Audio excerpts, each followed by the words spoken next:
Assalamu alaikum dear student. Today we are going to teach air passageway in human. हम आज इंसान में पढ़ेंगे कि इंसान के अंदर गैसेस का जो रास्ता है वो कौन सा है, गैस कहाँ से इंटर होती है, ठीक है ना, बॉडी के अंदर, और कहाँ कहाँ से होकर फेफड़ों तक पहुँचती है, तो फेफड़ों से वापस कहाँ से होकर बाहर मूव होती है, खारिज होती है। तो देखें, सबसे पहले हम डायग्राम की तरफ आते हैं कि ये ह्यूमन है, तो ह्यूमन का ये है नॉस्ट्रल नेज़ल कैविटी। ये क्या है? नेज़ल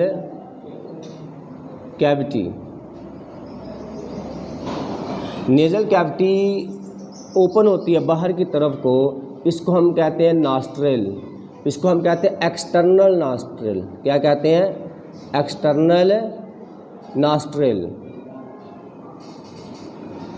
एक्सटर्नल नॉस्ट्रल ये नेज़ल कैविटी है। नेज़ल कैविटी यहाँ से होती हुई कहाँ तक आती है? एयर आ जाती है इस हिस्से के अंदर, और इस हिस्से को हम नाम देते हैं फेरेंक्स का। किसका नाम देते हैं? फेरेंक्स का।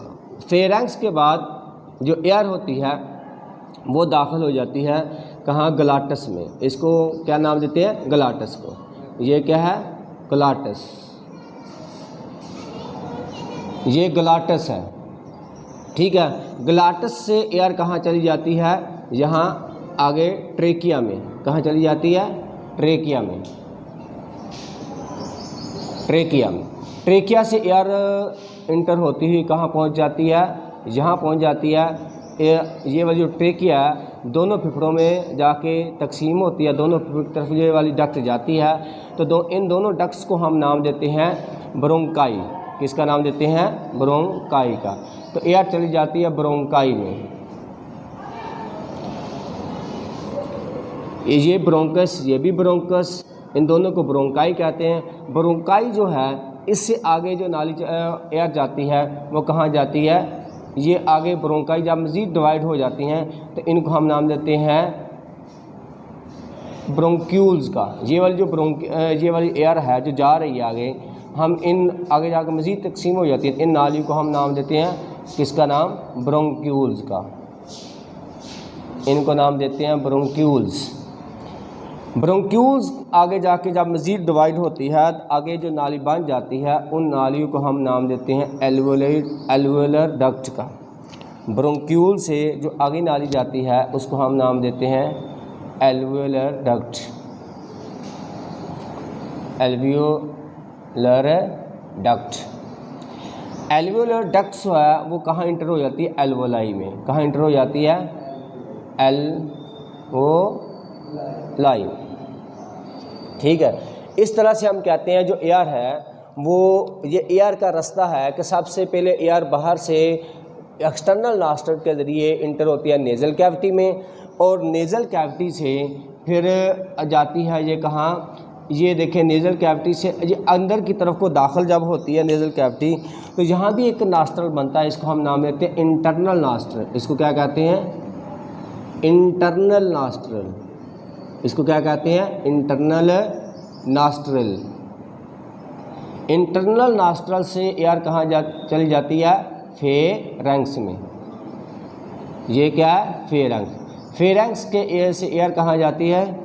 ग्लाटस में। ग्लाटस से कहाँ जाती है? ट्रेकिया में। ट्रेकिया आगे दो हिस्सों में जाकर तकसीम हो जाती है। इसको, इन दोनों नालियों को ब्रोंकाई का नाम देते हैं। ये भी ब्रोंकस, ये भी ब्रोंकस, दोनों को ब्रोंकाई कहते हैं। ब्रोंकाई से एयर चली जाती है, जब आगे मज़ीद तकसीम हो जाती हैं ये वाली नालियाँ, इनके अंदर कार्टिलेज, सी शेप कार्टिलेज की हड्डियाँ हैं, जो इस कार्टिलेज हवा का जो पाइप है इसको विंड पाइप भी कहते हैं। इसको क्या कहते हैं? Wind pipe.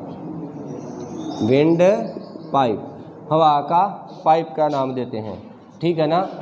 कि ये वाली जो हवा है जहाँ गुज़र रही है तो इसके अंदर सी शेप कार्टिलेज की हड्डियाँ होती हैं जो इस विंड पाइप को बंद नहीं होने देती, ठीक है। उसके बाद ये वाली जो नाली आगे जा रही है इसके अंदर सी शेप कार्टिलेज की हड्डियाँ होती हैं, ये भी क्या करती हैं? ये भी इसको क्या करती हैं? ये वाली जो हड्डियाँ हैं इनको किसका नाम देती हैं? C shaped cartilage. क्या नाम देते हैं? कार्टिलेज।